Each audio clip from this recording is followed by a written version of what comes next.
আসসালামু আলাইকুম রহমতুল্লাহি ওবারাকাতুহু। বিদআত শব্দের অর্থ কী?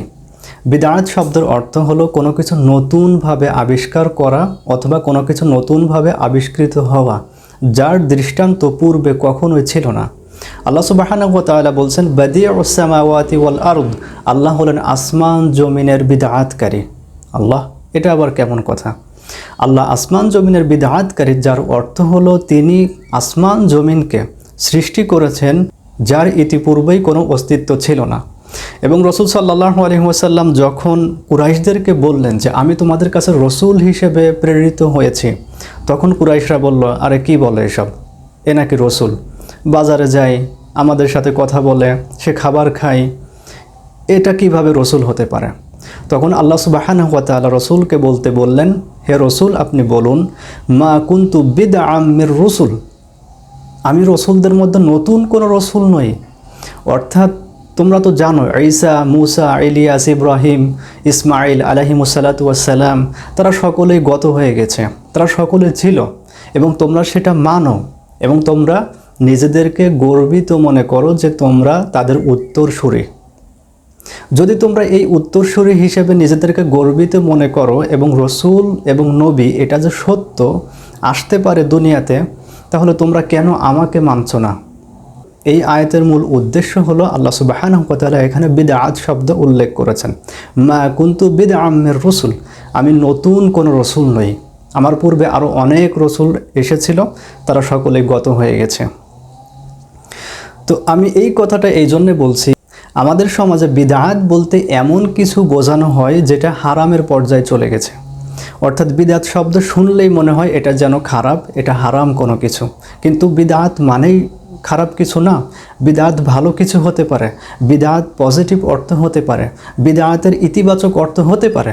কিন্তু আমরা সেটাকে এমনভাবে আমাদের সমাজে প্রচলন করেছি যে বিদআত শব্দের অর্থ শুনলেই এটা যেন খারাপ বোঝায়। আমি এই কথাগুলো কেন বলছি? তার কারণ বিদআত শব্দ নিয়ে, বিদআত আইডিয়া নিয়ে আমাদের মুসলিম সমাজে এত বিভেদ এবং এত বিশৃঙ্খলা তৈরি হয়েছে যা ইসলামের ইতিহাসে পূর্বে কখনো ছিল না।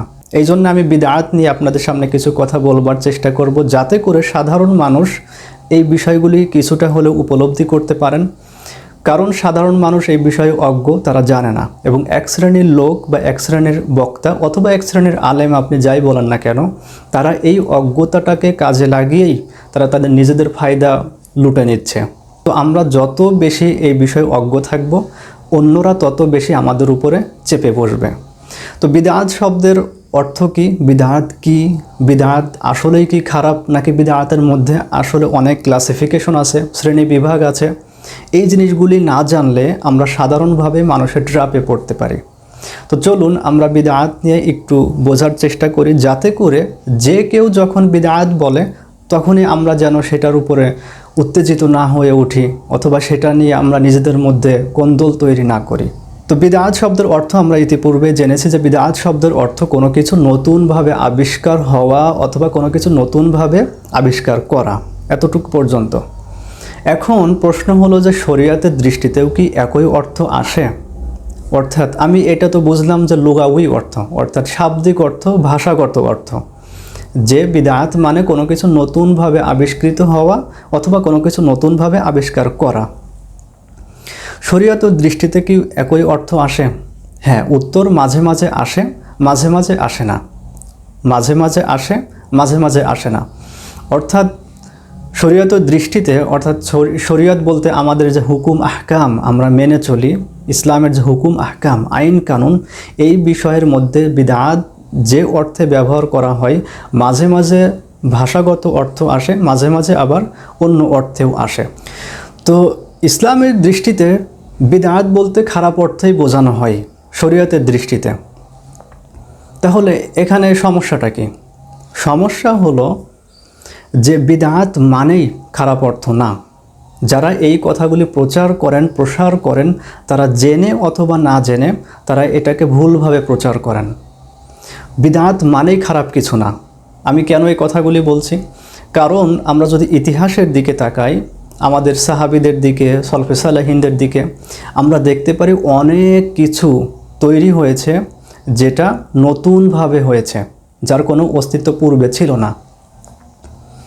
যারা বলেন যে বিদআত রসুল সাল্লাল্লাহু আলাইহি ওয়াসাল্লাম যা করেননি সেটা করাই হলো বিদআত, এবং রসুল সাল্লাল্লাহু আলাইহি ওয়াসাল্লাম যেই বিষয়ে কোনো কথা বলেননি সেই বিষয়ে কিছু বলাটাই হলো বিদআত।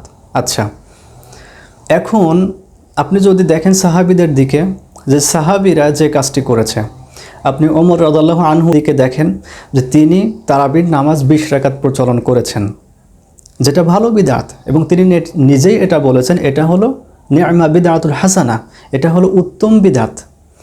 এবং ওসমান রাদিয়াল্লাহু আনহু তিনি জুমার নামাজের আগে যে আরেকটি আজান দেওয়া হয়, এই আজানের প্রচলন তিনি করেছেন। এটা ভালো জিনিস, এটা খারাপ না।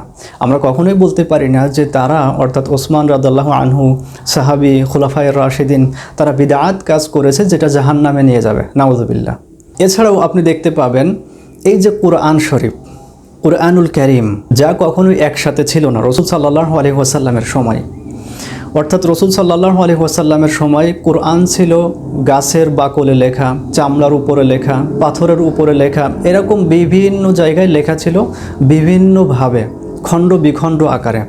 একত্রিত আকারে এই যে আমরা এখন যেটা পেয়েছি বই আকারে 600 পৃষ্ঠার মধ্যে কোরআন পুরোটা আমরা যেটা পেয়েছি, সেটা কিন্তু রসুল সাল্লাল্লাহু আলাইহি ওয়াসাল্লামের সময় ছিল না। এমনকি কোরআনের মধ্যে এই যে জবর, জের, পেশ এবং হরকত, বায়ের নিচে ফোঁটা, তায়ের উপরে ফোঁটা, জিমের মধ্যে ফোঁটা, এই যে হরকত, এই হরকতগুলোও কিন্তু ছিল না রসুলের সময়, এটা পরবর্তীতে অ্যাড করা হয়েছে। তাহলে রসুল সাল্লাল্লাহু আলাইহি ওয়াসাল্লাম নিজে এই কাজগুলি করেননি, আবার তিনি করতেও কোনো হাদিসে কিন্তু বলেননি। সেই অর্থে আমি যদি ধরি তাহলে তো কোরআন এইভাবে কাগজের মধ্যে পড়া এটা তো বিদআত। আবার কোরআন এই যে জবর জের দিয়ে পড়ছি এটা তো বিদআত হবে। আসলে কি তাই? এটা কি বিদআত হবে? নিশ্চয়ই না। কারণ বিদআত, এই জিনিসগুলি বুঝতে হলে আপনাকে জানতে হবে বিদআত কয় প্রকার, বিদআত কয় প্রকার। আমরা শুধু শুনে এসেছি বিদআত মানে কি, বিদআত মানে রসুল সাল্লাল্লাহু আলাইহি ওয়াসাল্লাম যা করেননি সেটা করাটাই হলো বিদআত। কিন্তু বিদআত কত প্রকার? সাধারণত বিদআত 2 প্রকার, বিদআতে হাসানা আর বিদআতে সাইয়্যিআ, অর্থাৎ ভালো বিদআত এবং খারাপ বিদআত। ভালো বিদআত মানে যেটা উত্তম আবিষ্কার, আরেকটি হলো খারাপ আবিষ্কার। এখন বিদআত, এই যে ক্লাসিফিকেশন, বিদআতের আরও ক্লাসিফিকেশন পরবর্তী আলেমরা করেছেন যে বিদআত 5 প্রকার, বিদআত 5 প্রকার। যেমন ইমাম আশ-শাফিঈ রাহিমাহুল্লাহ, এরপর ইমাম আল বাকিল্লানি, এরপর আরও অনেক ইমাম, তারা এটাকে বিদআতকে 5 ভাগে ভাগ করেছেন। তার মধ্যে একটি হলো বিদআতে ওয়াজিব, যেই বিদআত করাটি হলো ওয়াজিব, আবশ্যক, এই বিদআতটি আমাদের জন্য করতে হবে। তার মধ্যে একটি তিনি প্রমাণ দেখিয়েছেন যে বিদআত কোরআনকে জমা করা, কোরআনকে একত্রিত করা। কারণ কোরআন যদি একত্রিত না করা হতো তাহলে আজকে আমরা পেতাম না সেটা, তাই না? আজকে কিন্তু আমরা এটা পেতাম না। আবার কোরআনের মধ্যে জবর জের অ্যাড করা, যোগ করা, এটা কিন্তু না হলে আমরা পড়তেই পারতাম না। তাহলে বিদআতের মধ্যে কিছু জিনিস আছে যেগুলি উম্মার জন্য কল্যাণকর, সেইগুলি অবশ্যই করতে হবে, এবং যে জিনিসগুলি উম্মার জন্য ক্ষতিকর সেই জিনিসগুলো থেকে দূরে থাকতে হবে। এতক্ষণ পর্যন্ত আমি যে কথাগুলি বললাম তার সারাংশ হলো যে বিদআত মানেই খারাপ না, বিদআতের মধ্যে অনেক ক্লাসিফিকেশন আছে, শ্রেণী বিভাগ আছে। এখন পরবর্তী প্রশ্ন, আচ্ছা বুঝলাম, তাহলে রসুল সাল্লাল্লাহু আলাইহি ওয়াসাল্লাম যে বলেছেন কুল্লু বিদআত দলালা, প্রতিটি বিদআতই পথভ্রষ্ট, ও কুল্লু দলালা ফিন্নার, এবং প্রতিটি পথভ্রষ্টতাই জাহান্নামে যাবে, অর্থাৎ প্রতিটি বিদআতই জাহান্নামে যাবে। এই হাদিসকে ব্যাখ্যা করার ক্ষেত্রে আমি আপনাদের সামনে একাডেমিক কোনো বিশ্লেষণ বা তাৎপর্য তুলে ধরব না, কারণ এটা আপনারা সাধারণ মানুষ বুঝতে পারবেন না। কারণ এখানে এমন বিষয় আছে যেগুলি আরবি ভাষার অনেক উঁচু লেভেল সম্পর্কে না জানলে এবং মান্তিক সম্পর্কে না জানলে এই বিষয়টি ধরা যাবে না। যেমন এখানে কুল, কুল্লি, জুজ, জুজই, আবার কুল্লি মাঝে মাঝে জুজই হয়, আবার জুজই মাঝে মাঝে কুল্লি হয়, এরকম অনেক বিষয় আছে যেগুলি সাধারণ মানুষের বোধগম্য নয়। এই কারণে আমি একটি সহজ উদাহরণের মাধ্যমে বিষয়টি বোঝানোর চেষ্টা করব ইনশাআল্লাহ। আপনারা যদি এটা মন দিয়ে শুনেন আশা করি বুঝতে পারবেন। মনে করেন কোনো একজন লোক বেশ দূর থেকে সে দেখালো যে এখানে যতগুলো জমি আছে, যতগুলো ধানের জমি আছে, এই জমিগুলি আমার। এখন আপনি দূর থেকে দেখে বললেন, বাবা এটা তো অনেক জমি, শত শত বিঘা, তার এত জমি। কোনো একদিন পরবর্তীতে আপনি জমির খুব কাছে গেলেন এবং যে দেখলেন যে এখানে ধান আছে, ধান চাষ করা হয়, এখানে গম চাষ করা হয়, মসুরি চাষ করা হয়, আর অনেক কিছু। পরবর্তীতে আপনি খোঁজ খবর নিয়ে জানলেন যে যে ব্যক্তি আপনাকে বলেছিল যে এখানে যতগুলো ধানের জমি আছে আমার, পরবর্তীতে বুঝলেন যে না, সব জমি তার না, এখানে 100 বিঘা জমির মধ্যে তার হয়তো 20 বিঘা জমি। আপনি ওই লোকের কাছে গেলেন এবং যে বললেন যে কী ব্যাপার, আপনি আমাকে এটা বললেন, এটা তো ঠিক না। তখন তিনি বললেন যে কে বলেছে, আমি কি তোমাকে বলেছি যে পুরো জমি কি আমার? আমি বলেছি ওই জমির মধ্যে যতগুলো ধানের জমি আছে সেগুলি আমার।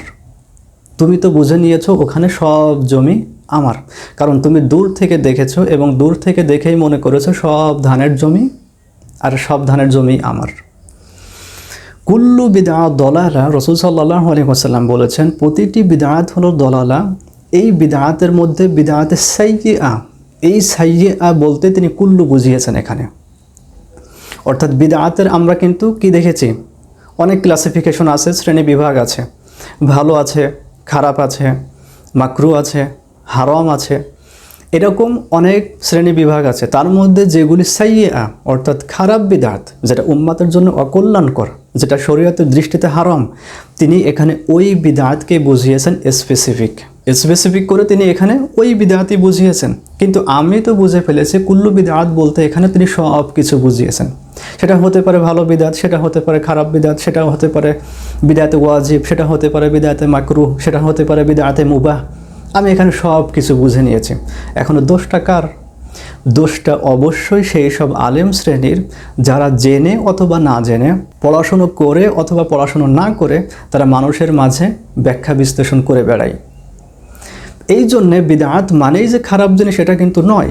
বিদআত বলতে বোঝানো হয় ভালো এবং খারাপ সব কিছু এর মধ্যে থাকবে, এটাই স্বাভাবিক এবং এটাই পূর্ববর্তী সমস্ত আলেমরা আমাদেরকে দেখিয়েছেন।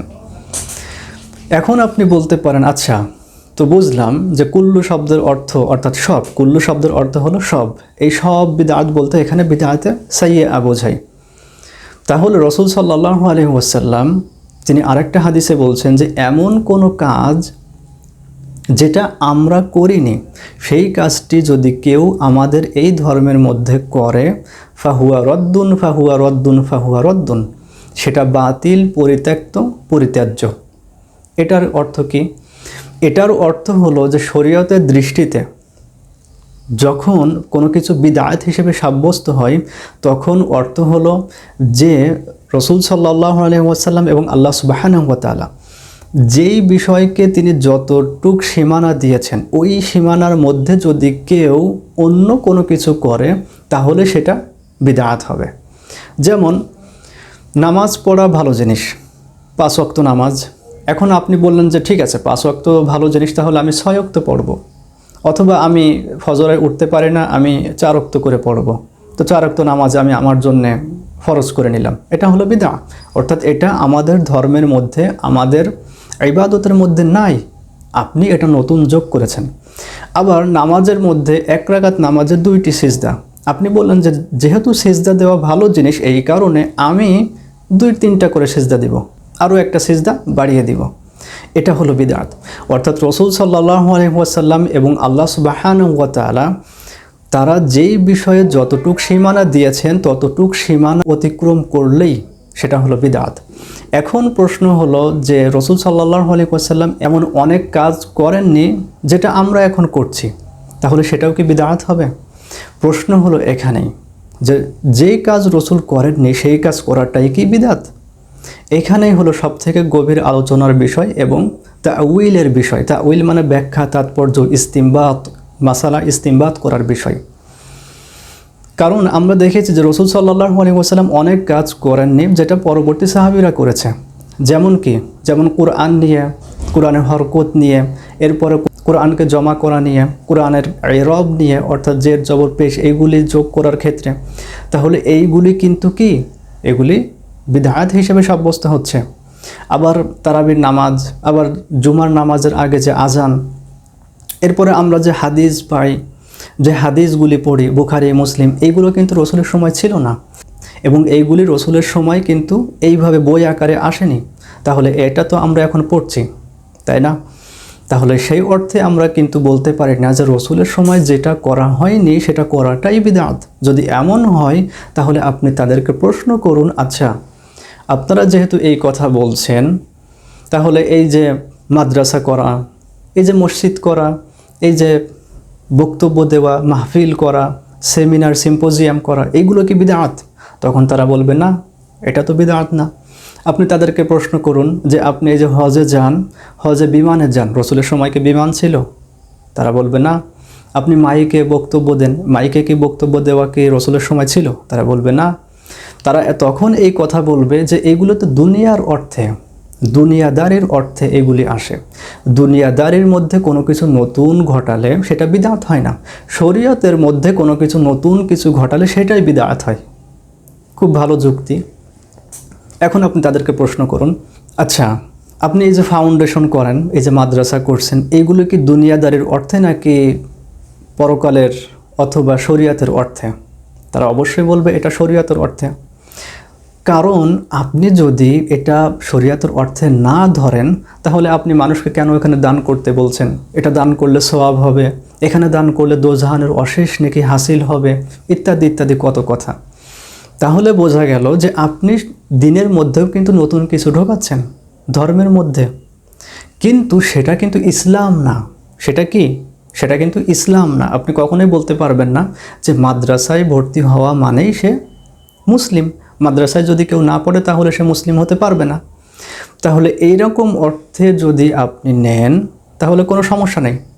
কিন্তু আপনি যখন অন্য মানুষ কোনো কাজ করছে সেই জিনিসটাকে যখন আপনি বলছেন বিদআত, তখন তো অবশ্যই আপনি যে কাজ করছেন সেটাও তো যাচাই বাছাই করে দেখতে হবে। কারণ আপনি বলেন অথবা আপনারাই বলছেন যে দুনিয়াদারির অর্থে কোনো কিছু নতুনভাবে আবিষ্কার করা এটা খারাপ না, এটা বিদআত না। কিন্তু দিনের মধ্যে কোনো কিছু নতুনভাবে আবিষ্কার করা সেটা বিদআত।